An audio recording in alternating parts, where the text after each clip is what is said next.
installés? Bien. Ça va? Oui. Très bien.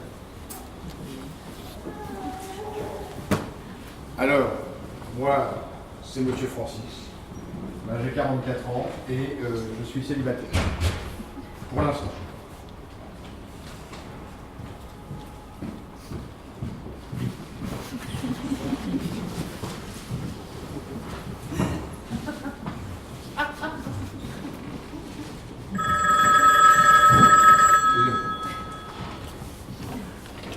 Oui?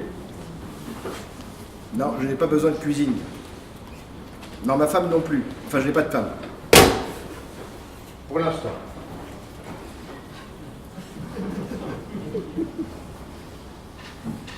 Voilà, alors, donc je suis célibataire et je reçois de la correspondance.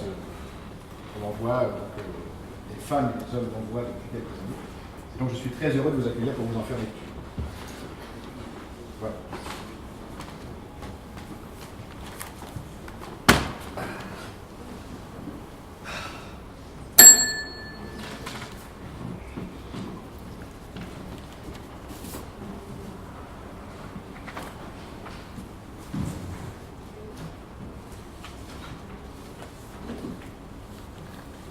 Je vois des personnes qui entrent. Je vois des personnes qui sortent. Je vois des personnes munies de cahiers et de crayons. Je vois des personnes curieuses, inquiètes. Je suis leur regard et je vois les couleurs, les vitraux, les lumières, les espaces obscurs. Je suis leur cheminement. Je découvre avec eux. Je vois des mots. Silence. Je l'entends même glisser, crisser. Avancer, s'arrêter, reculer, repartir, gribouiller. Je vous entends aussi claquer au sol et soudain grincer. Je me dis « Silence !» Je sens le vent, je reçois la neige, je supporte le froid et je poursuis. Je pousse cette beauté forgée, lourde, sécurisante, isolante. Je vois ce hall grandiose, froid, carré, gris, sombre, austère. Je sens cette odeur de propre, de cire, et je vois aussi ce morceau de marbre ébréché, mais luisant, parfumé. Je l'imagine chaque jour foulé par des escarpins, bottines, mocassins et autres bottes et bottines. Je n'imagine pas de bottes retour de chasse.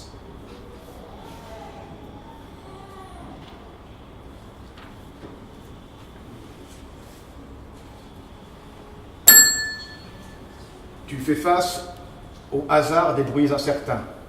Autour de l'autel, tu observes les lourdes chaînes qui pendent sans élan, et toi-même, alourdi par la lumière crue, tu oublies la révérence et apprivoises le creux. Tu dessines le vitrail et tu écris le mot rouge et le mot blanc. Le mot rouge à nouveau, et puis le mot vert, et en sortant, tu te penches vers le bénitier, imaginant qu'une perle y prendrait naissance. Au dehors, tu retrouves la neige qui te crache au visage. Pour tuer le temps et le froid, tu t'amuses à marcher sur la ligne diffuse du trottoir à demi trempé. Tu attends dans le hall. Tu salues d'un geste de la tête les habitants curieux et l'odeur du chien mouillé te révulse. L'embrasure de la porte te semble alors un espace plus familier et tu te laisses bercer par l'énumération des noms des boîtes aux lettres.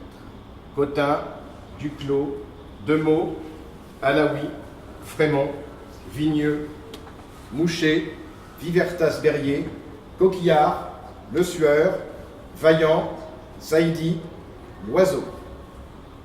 Tu poursuis ton chemin et accélères devant les sirènes sans tête, mais seul le vent chante encore à tes oreilles. En traversant, tu tournes vers la droite. Derrière la vitre, un porte-citron en forme de cygne appelle ton regard. Tu souris, tu sonnes à l'improviste et montes au 6e. Tu es chez eux, mais tu refuses l'invitation. Déjà, tu repars.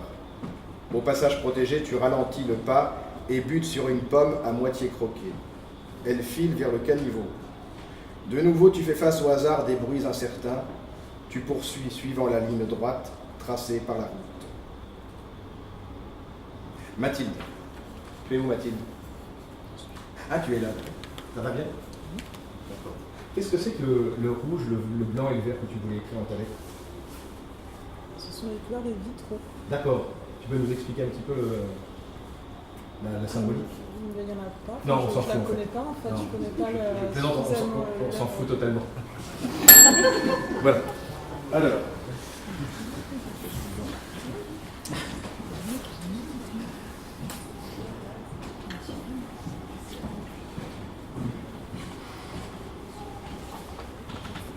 T'es venu pourquoi? C'est où? C'est quand? T'écris? Moi, c'est ça. Ça commence sous la neige. Dehors, ça caille. À Saint-Joseph, dedans, ça murmure et tout est béni.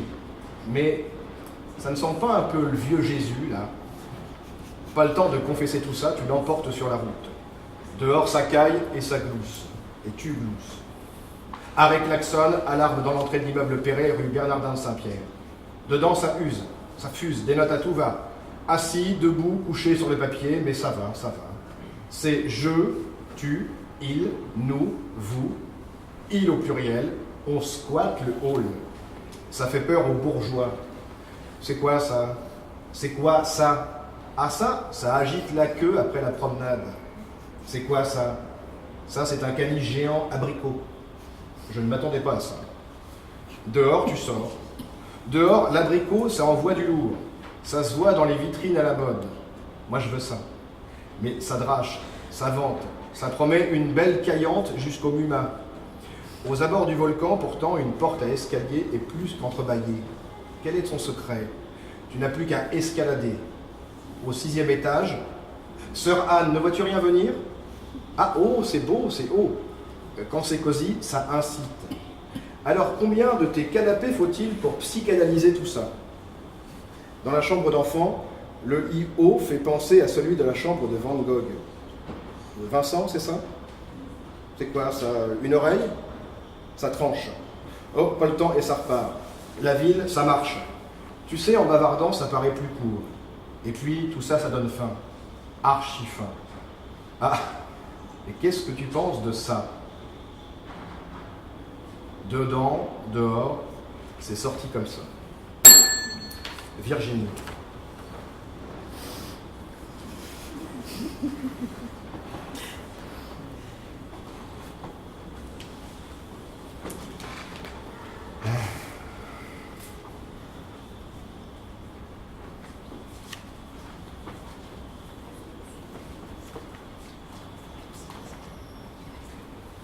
Elle s'était donné rendez-vous sur le parvis d'église Saint-Joseph.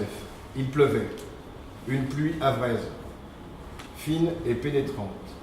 Elle s'était quittée 15 ans plus tôt sur le même parvis. Le soleil brillait, au moins une d'elles s'en souvenait, qui le rappela à l'autre, jeune femme oublieuse de ses détails. Elle s'était reconnue à l'instant où elle s'était aperçue. 15 années de séparation et pourtant le même regard, le même sourire et autant le dire, le même bonheur. Elles ne s'embrassèrent pas, c'était trop tôt. N'échangèrent qu'un maigre « bonjour ». Tu n'as pas eu trop de mal à trouver? Non, ça va, ça a bien changé ici, mais avec le plan, on s'y retrouve. Un dialogue suivi d'un long silence gêné. Elles pénétrèrent enfin dans l'église. Le dépliant prévu pour la visite du livre fut d'un grand secours. Elles plongèrent le nez dedans, évitant ainsi tout échange verbal. Bon. Oui. Elles se regardèrent et se serrèrent dans les bras l'une de l'autre. Elles pouffèrent en se séparant, se regardant droit dans les yeux. Tout ça pour ça? Il n'était même pas beau. Non, là tu exagères. Il avait de beaux yeux verts. Ouais, la chance, c'est surtout qu'il en avait deux. Un de chaque côté. Elles éclatèrent d'un rire qu'elles tentèrent d'étouffer de leurs doigts plaqués sur la bouche l'une de l'autre. La femme aux cheveux gris dans son petit imperméable beige les regarda courroucées. Elles se souvinrent que le jour de leur querelle fatale, elles s'étaient insultées en chuchotant, déclenchant une série de chut, chut, chut, chut. Et le regard furieux d'une femme au premier rang, col Claudine et collier de perles, l'église était moins déserte qu'aujourd'hui. Elles en firent le tour, s'agenouillant devant chaque confessionnal, remarquant les affichettes indiquant le numéro de téléphone à appeler pour prendre rendez-vous avec un prêtre. Non mais je rêve ou quoi? Qu'est-ce que tu veux, il n'y a plus de curé, il faut s'adapter. Elles furent accueillies par une bourrasque de pluie en sortant. Elles levèrent ensemble les yeux vers la façade du luxueux hôtel, de l'autre côté de la rue qui proposait en lettres élégantes Luxe Spa, le spirituel versus les soins du corps. Concurrence déloyale. Elles prirent la rue Brin d'Eau, retrouvant un de leurs vieux jeux. Brin d'eau, brin de pluie, brin de neige, brin d'herbe. Elles voulaient rejoindre un café près des Halles pour se réchauffer. Toutes deux s'étonnèrent de sa disparition. Elles se réfugièrent rue Victor Hugo. Le chocolat n'y était pas aussi onctueux. Elles se quittèrent et se donnant rendez-vous dès le lendemain, même heure, même lieu. Elles n'ont pas manqué un rendez-vous depuis 9 ans. En alternance, samedi 14h30, Parvis Saint-Joseph. Samedi 14h30, Vieux Pont de Poissy. Elles ont gardé leur logement, leur travail, leurs amis. Elles vivent avec la même vie qu'avant leur retrouvaille. Elles ne rompent qu'avec leurs habitudes que le temps des week-ends. Seulement les week-ends. Mais tous les week-ends. Elles redécouvrent ensemble le Havre, celui qui a été fidèle et celle qui lui fuit dès le bac en poche. Études parallèles mêlant des écoles éloignées. Samedi 18 mars 2018, 14h30. Il neige, une neige havraise, anémique et instable. Elle regarde le Christ en croix sur le fronton de l'église Saint-Joseph. Je ne l'avais pas remarqué, il y a longtemps qu'il est là, lui? Je sais pas. Il ne doit pas avoir chaud aujourd'hui. On va boire un chocolat tout de suite. J'ai oublié de te dire, j'ai démissionné. Adieu Peugeot Poissy et bonjour Renault Sandouville. J'ai signé pour un super poste. C'est ce qui m'a décidé, bien sûr. Ça et la route Poissy-Le Havre. Je commence dès le 1er avril. Et ce n'est pas une farce. Elle commence immédiatement une liste fournie par une agence à la main, la chasse aux 2 pièces avec jolie vue sur le quartier Perret. Elles admettent très vite qu'elles ne pourront plus vivre l'une sans l'autre. Une nouvelle liste à la main, elles visitent les 3-4 pièces, se rendent d'abord dans une tour de 9 étages, rue Bernardin de Saint-Pierre, vaste hall d'entrée de béton, 2 ascenseurs, 2 blocs de 21 boîtes aux lettres, soit 42 appartements, propreté irréprochable. Une dame rentrant chez elle après la promenade, sans doute polluant de son chien, les regarde d'un œil mauvais, leur demandant la raison de leur présence. Elle fuit sans visiter cet endroit, devinant que leur couple ne sera jamais bien accepté par certains habitants. De toute façon, du 3e étage, on n'aurait qu'une vue déprimante. Elles entrent rue Racine dans un petit hall lumineux. Au 6e étage, une femme sourit en leur ouvrant. Elle se dirige aussitôt vers les fenêtres du séjour, et la magnifique vue sur l'église Saint-Joseph, leurs yeux se croisent. Elles sont acquises. Elles ne voient de l'aménagement que la valise en carton noir, le téléphone en bakélite noir aussi, et la lampe cage à oiseaux. Oui, les pièces sont lumineuses. La cuisine pas bien grande, mais on s'en accommodera. On prend. Comment ça marche? Ah oui, parce que je suis un homme moderne. Célibataire, mais moderne. Bon, pardon? Alors, projection.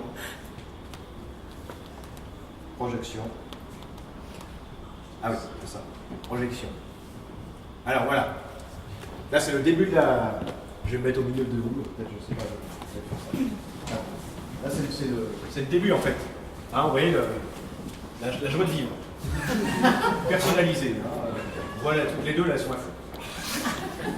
Là, c'est la concentration. C'est dans le désordre. Hein. Je ne suis pas si moderne que ça, finalement. Qui est-ce qui est... Ouais. Pensive.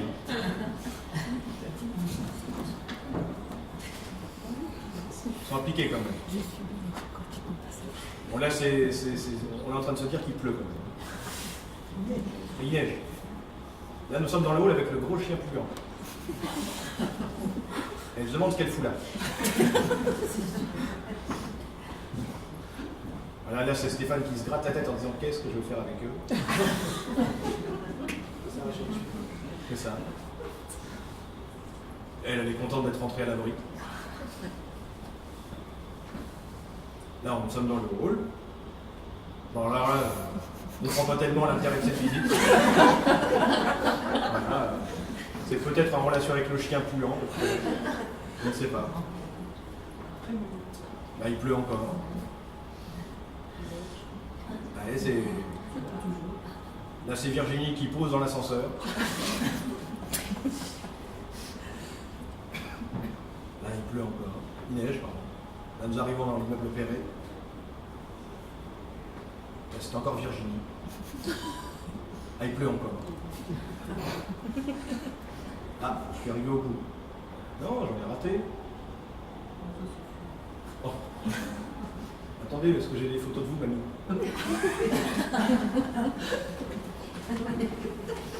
Ah. Justement. On va faire chanter, là. Hein? Attendez. Ouais, l'église Saint-Joseph. Ouais. Concentré. Mamie sous la pluie. Ah, pardon. Bon. Stéphanie qui sonne chez quelqu'un pour trouver refuge. C'est ça. L'ascenseur. Camille qui écrit dans l'escalier. La vue de l'appartement Perret. Mamie au sec. Grand-mère au sec qui écrit. Et nous redescendons. Voilà, on n'a pas réussi à la vendre. Et nous sommes retournés au Moulin pour travailler. Bon là, on a l'impression qu'elle ne bosse pas quand même. Voilà. Mardi. Et Valérie qui bouffe. Parfait. Peut-on appeler son bar Les Embruns sans être situé au bord de la mer? Pourquoi a-t-on accepté la construction sur le terrain vague en face? Y aura-t-on des embruns après la construction du White Pearl? On ne peut pas tout avoir. Ne peut-on pas rentrer dans une église sans être invité à croire? Pourquoi ne peut-on pas monter dans la tour Saint-Joseph? Doit-on se demander où est le chemin de croix?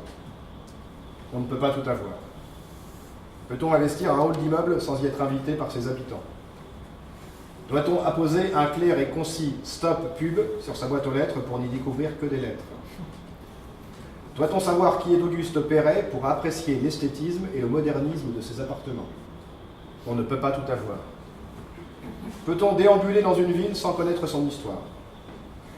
Doit-on savoir qui est Paul Doumer pour marcher dans la rue à son nom? Comment a-t-on décidé de nommer la rue de Paris? On ne pourra pas tout avoir.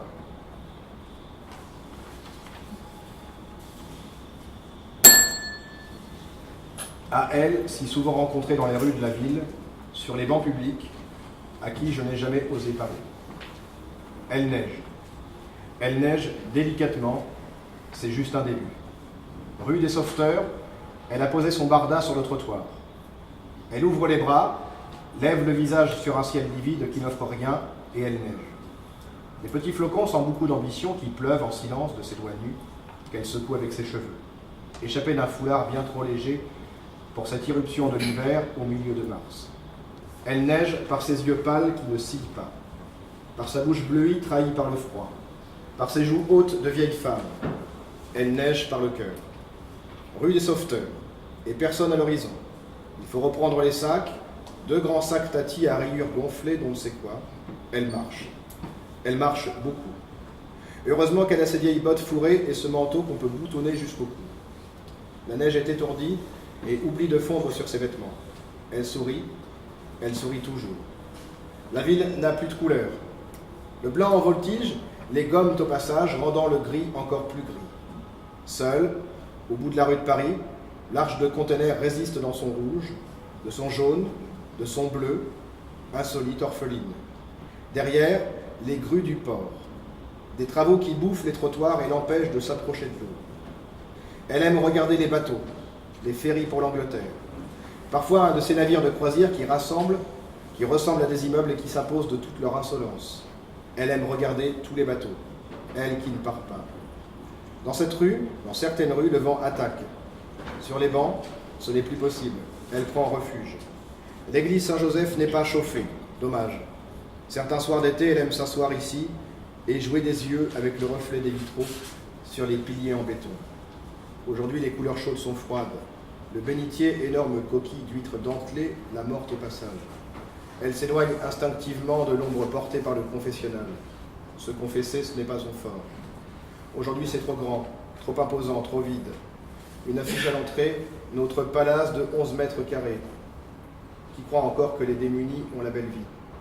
Oui, qui le croit? Pas de palace, mais la ville entière. Elle marche. En ville, la neige finit toujours par mouiller.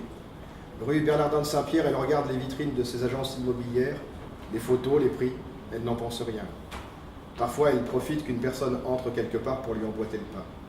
Dans les halls des immeubles Perret, il fait bon, ils sont très grands, très austères, très solennels, très vides aussi. Elle sait qu'elle n'aura pas le droit d'y rester. Ces deux gros sacs la trahissent. Sinon, ça pourrait passer. Son âge, sa propreté, son sourire, elle ne fait pas peur. On pourrait s'arrêter, discuter avec elle, mais personne ne le fait. Quelqu'un a toujours l'appris d'aller voir ailleurs, poliment. Elle a juste eu le temps de lire tous les noms sur les boîtes aux lettres. Dulac, Richard, Bertrand, Liberato, Le Quément, Conversin. Elle lit les noms à haute voix. Ça la distrait. Ça la maintient debout au milieu des autres qu'elle imagine.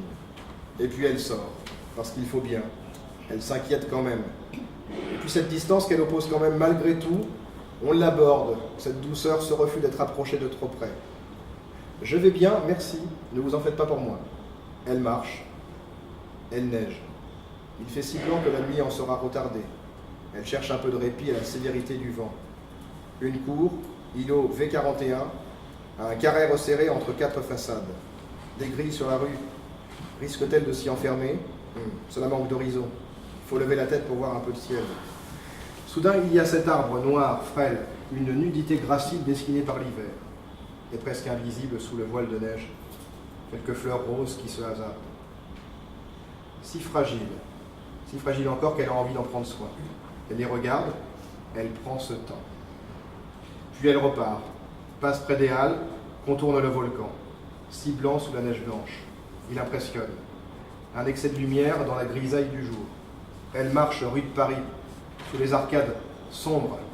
Parfois, elle pose ses sacs et se masse les mains, souffle sur ses doigts. C'est une sorte de crépuscule qui n'en finit pas. Elle se demande où elle dormira. Elle trouve toujours, ça ne l'inquiète pas vraiment. Devant le musée Malraux, il y a cette sculpture près de laquelle elle aime s'asseoir. Un œil de géant qui veille sur elle. Malgré le froid, elle s'y installe, dos au socle, tournée vers le port. Elle rassemble ses sacs autour d'elle, pour forteresse dérisoire. Peut-être dedans y a-t-il une couverture. Et elle attend. La nuit, le passage des bateaux, le bruit des remorqueurs, des lumières que l'on allume à bord et qui animent l'obscurité. Elle a tout son temps, beaucoup de patience. Et sous ses yeux fatigués, ce qu'elle aime le plus dans cette ville, l'immense place occupée par le ciel.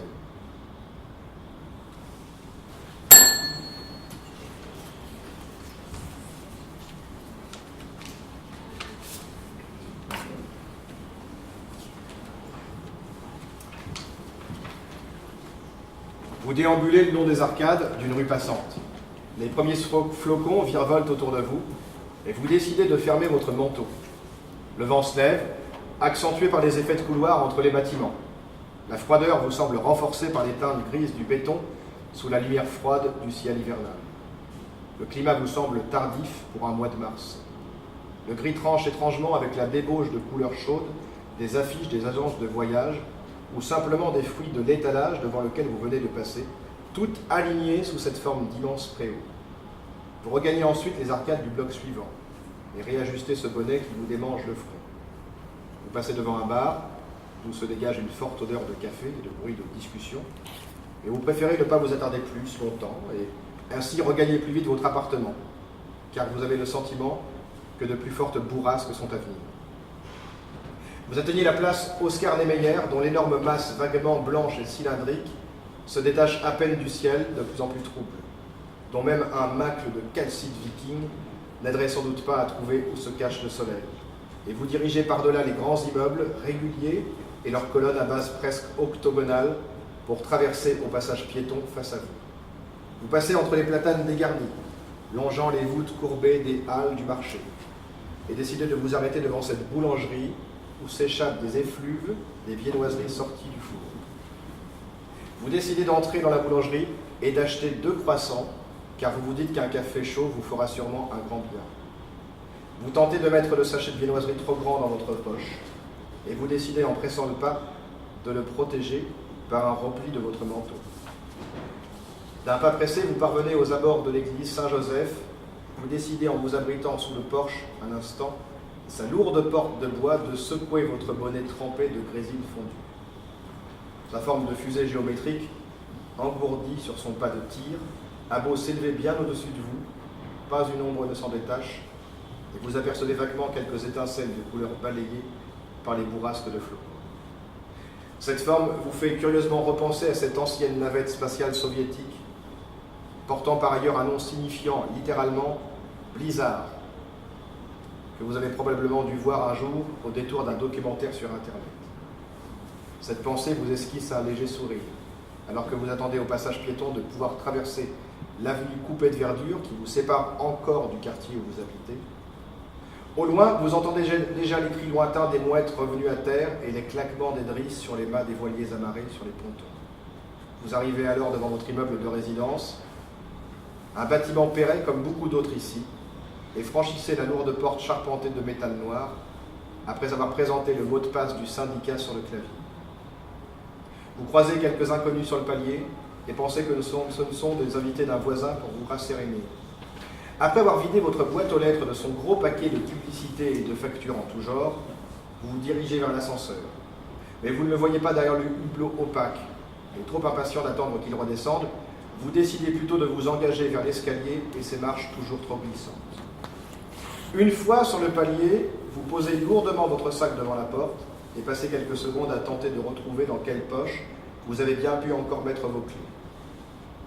Une fois entré, vous allumez machinalement votre chaîne qui commence à diffuser un doux air de jazz au piano et mettez une casserole d'eau à chauffer pendant que vous essayez de dévisser le col de cette cafetière italienne qui vous semble décidément bien revêche. Vous vous dirigez ensuite vers vos étagères, tâchant de trouver un livre suffisamment motivant dans la pile qui commence à s'amonceler. Vous vous dites qu'il faudra encore sans doute repasser à la bibliothèque pour allonger encore la durée de prêt de certains d'entre eux. Mais préférez en fin de compte reposer votre choix sur la table basse. Après que la cafetière siffle, vous vous dirigez vers la cuisine et vous versez une tasse, un peu maladroitement, puis vous vous dirigez vers la fenêtre adossée sur le pilier de béton en regardant les flocons de l'autre côté de la vitre filer furieusement à travers la rue. Qu'est-ce qui a écrit ce texte? Camille.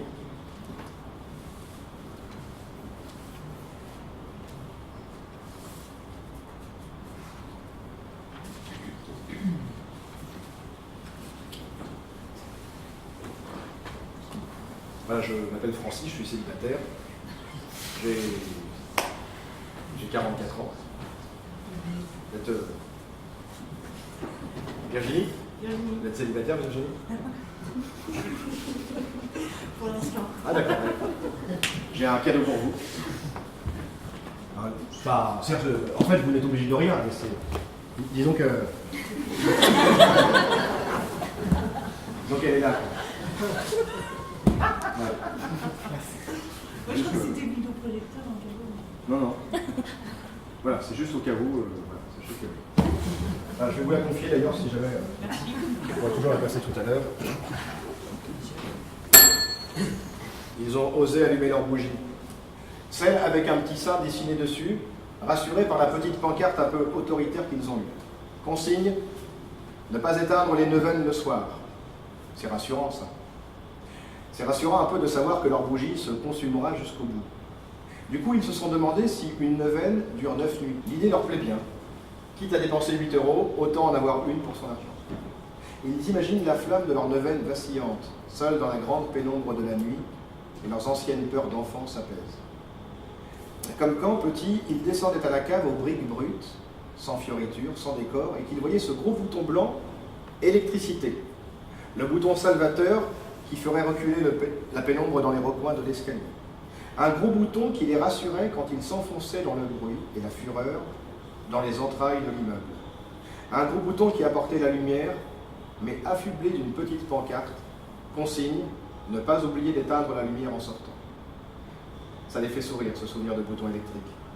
De toute évidence, ils traînent encore cette vieille peur du noir. C'est sûrement pour cela qu'ils ont choisi ce bel appartement lumineux en haut, tout en haut de l'immeuble. Ils ouvrent grand toutes les portes, presque toutes les portes, dès qu'ils peuvent. Ils ont même forcé l'une d'entre elles, laissant sur le sol une trace de vernis et de poussière collée comme une frontière entre deux mondes. Le public d'un salon chaleureux est l'intime d'une chambre à coucher. Par les hautes fenêtres verticales, l'homme debout, a dit Perret, il voit la ville, des dégradés de formes et de couleurs d'immeubles qui laissent le regard s'échapper d'un côté vers la mer, invisible mais tellement présente, et de l'autre, ces hautes cheminées fumantes et odorantes. Il la regarde sans arrêt, cette ville, comme pour se persuader qu'elle est là, bien là, vivante et émouvante. Ils ont fini par l'aimer. Ils y ont toujours vécu, mais elle leur a semblé tellement étrangère pendant un temps. Ils l'arpentent de long en large, et même de haut en bas, disent-ils en riant dans l'ascenseur, encore en panne, du haut de l'immeuble au creux du volcan éteint. Ils marchent le nez en l'air, regardant les ciels bleus et gris se succéder. Gris de suie, gris de pluie, gris de neige, mais ils n'aiment pas aller voir les larges cicatrices qui égratignent les rues, sous prétexte d'un nouveau tramway, ou d'un nouvel immeuble, d'un nouveau jardin. Ils n'aiment pas voir ces tas de terre, de gravats, de briques.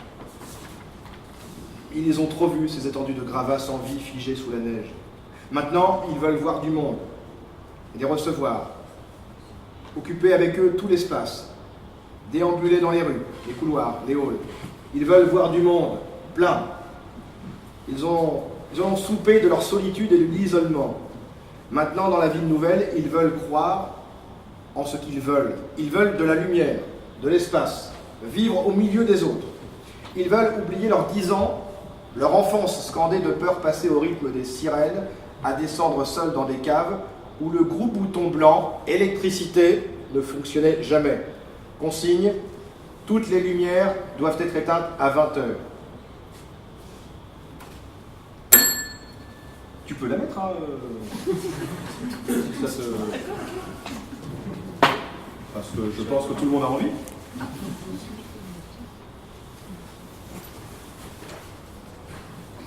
Il manque quelques petits carreaux de carrelage, ça et là. J'en compte 9. 1, 2, 3. C'est cela. Du blanc, des turquoises. Stop à 53 marches. Les murs sont beiges. Un crépi qui s'écaille par endroits. Et une main courante vers sapin pour couronner le tout. Ils sont à l'intérieur. Je les entends au grincement du parquet. Le silence sans le silence. C'est cela. Comptez les paliers et les paillassons. 1, puis 2, chaleureux, accueil chaleureux ou pas. Pour le bien de tous, il serait préférable de fermer cette porte à double tour. Ce pourrait être aussi là. L'accès de cet immeuble est interdit à tous les représentants, démonstrateurs, colporteurs et quêteurs. S'asseoir sur les marches de béton. Définir les périmètres du bruit. Les bruits pour soi. Les bruits qui se déploient. C'est cela. Dehors, la neige tombe à l'horizontale. Je les vois d'ici en paquets, armés de leurs carnets. Juste pour voir si quelqu'un se rend compte de mon absence, jouer ce jeu dangereux. Stop à 980 secondes. Une dame s'inquiète. Il paraîtrait que j'enquête sur les boîtes aux lettres. Cela attendra. Que je sois avec quelqu'un d'autre pour le moment, j'attends. C'est cela.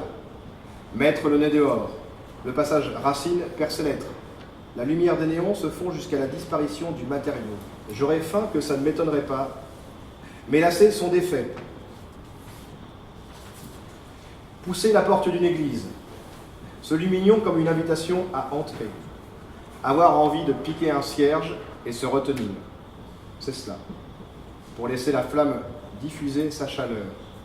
Là. Là et à défaut d'autre chose. Les autres n'ont toujours pas réapparu. Les fesses posées sur le béton, ça fait froid. Je lève la tête. Un colimaçon d'escalier à leur donner le tournis. Pourtant, l'élan s'arrête bien vite. Cela dit, j'entends que la neige continue de tourbillonner dehors.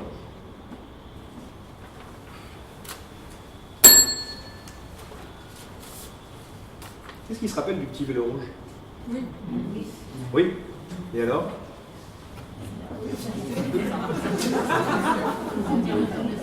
Quand on n'a rien à dire, c'est pas la peine. Oui, ça va?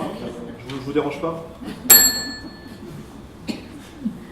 Cette boîte, elle revient en fait. Vous vous rappelez des nouvelles galeries? Oui? J'ai des sacs. Il y en a qui veulent des sacs des nouvelles galeries? Regardez. Eh, aussi, vous vous rappelez de ces sacs-là? C'est collecteur? T'en veux un? Ah ouais? Il faut une issue de son sac. Germe, ça vous dit quelque chose? Ah, c'est au cas où. Allez, j'en ai des sacs. Ah mince. Nouvelle galerie, printemps. Ouais, printemps. D'accord. Nouvelle galerie? Ah ouais, nouvelle galerie. Nouvelle galerie en bleu? Oui, bleu. Ouais, il est beau celui-ci. Un papier, je sais pas quoi. Écoutez, distribuez parce que. Il n'y a aucun sens ce truc. Alors. Voilà. Que dire de son histoire? Il semblait si serein, installé dans la vie. Il déambulait sans complexe, à l'aise, sans problème.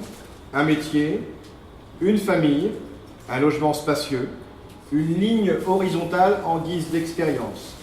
Pas d'obstacle, pas de pépin.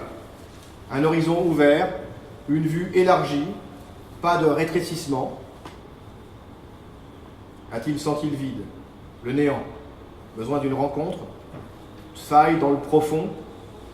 Il entre dans l'église, s'y promène, s'y installe, en perçoit la substance au-delà des colonnes, des vitres de couleur, des hauteurs verticales, y entend les bruits, les murmures assourdis, les senteurs d'encens.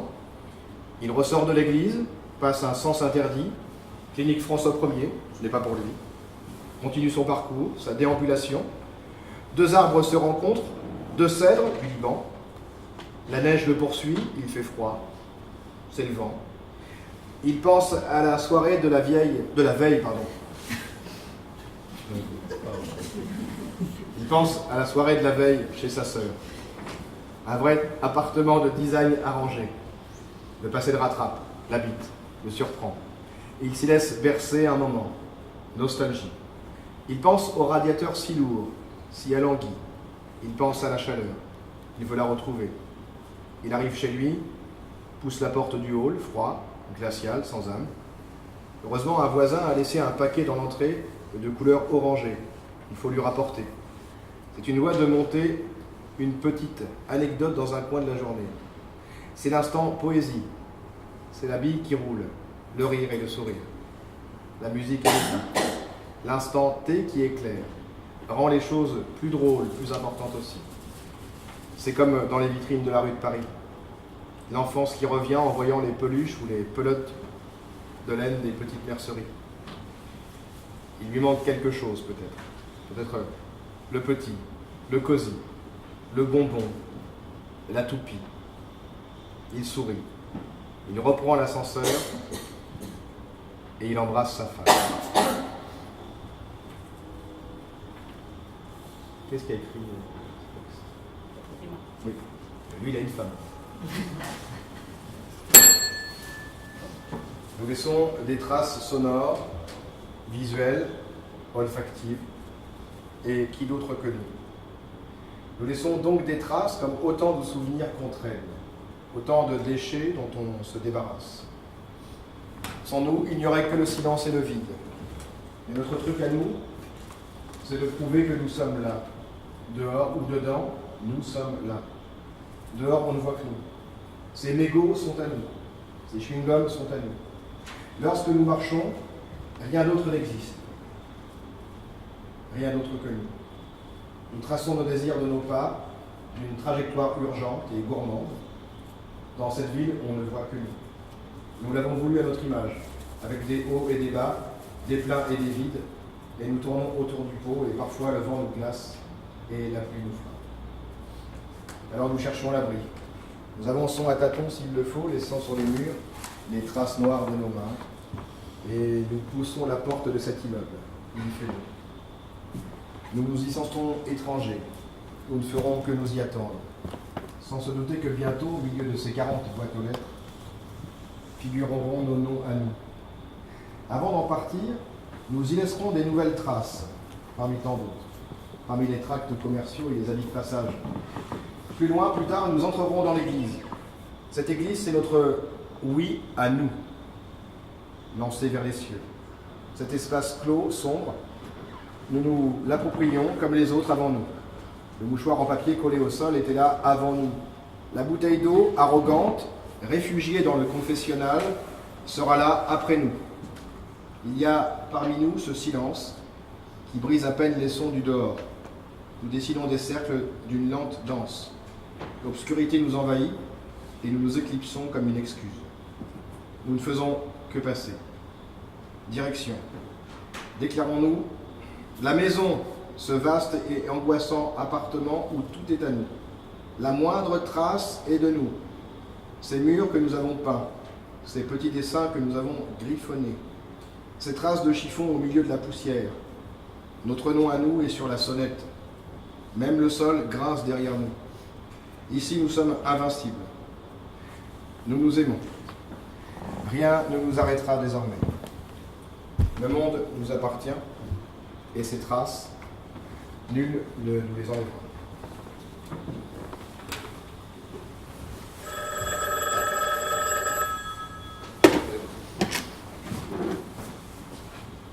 Oui, c'est prêt. On arrive. On y va.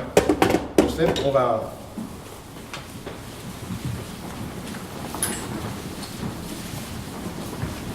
On a une petite projection qui nous attend.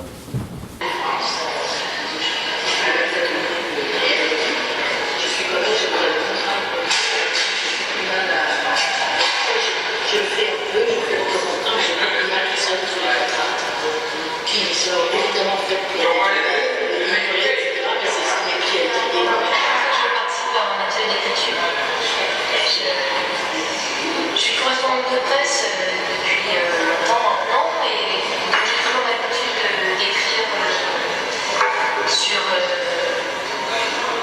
sur des gens.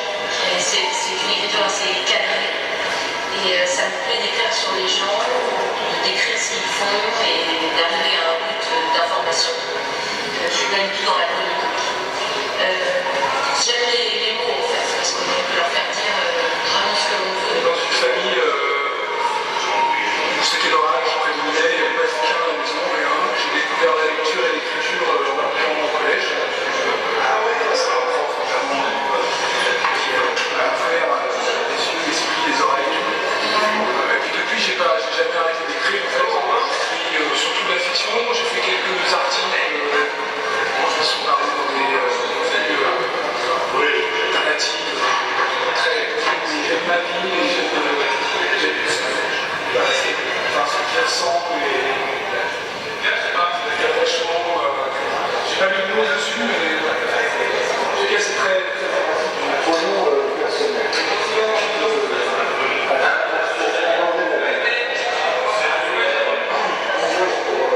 Chacun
face à la colonne située derrière moi.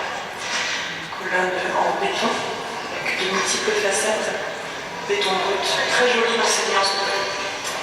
Derrière vous, vous avez 2 chambres continues, un peu plus étroites, devant toutes sur le bassin de commerce et le balcon, espace numérique.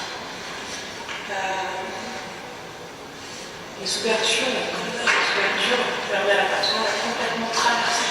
Il vous offre aussi une double vue sur les résidences de France, l'immeuble un petit peu plus moderne, dirons-nous, qui par leur configuration défigure considérablement le fond de mer à mer. Et là, on voit Saint-Jean, on devine la mer derrière. Non, super. Vous achetez? Ouais, j'achète. Faut que je vérifie le samedi soir s'il n'y a pas un peu trop de bruit avec les bars à bras, mais. Oh, mais tu sais, ouais, on est haut, mais tu sais, le braille. Les gens sont libérés dans cette ville et j'ai très peu l'occasion. C'est une des premières fois que je le vois. Il est particulièrement beau parce que le traversement sur des. Ils sont tous relaxés, mais sur des jolies vues. Enfin, de beaux choses. Saint-Jean, c'est magnifique. C'est intéressant qu'il parle là. Il y a la vie. On les dit très bruyants, mais là on a l'impression que tout est préservé. Il y a la main qui est rongée. C'était très. Donc, on va lui prendre vie.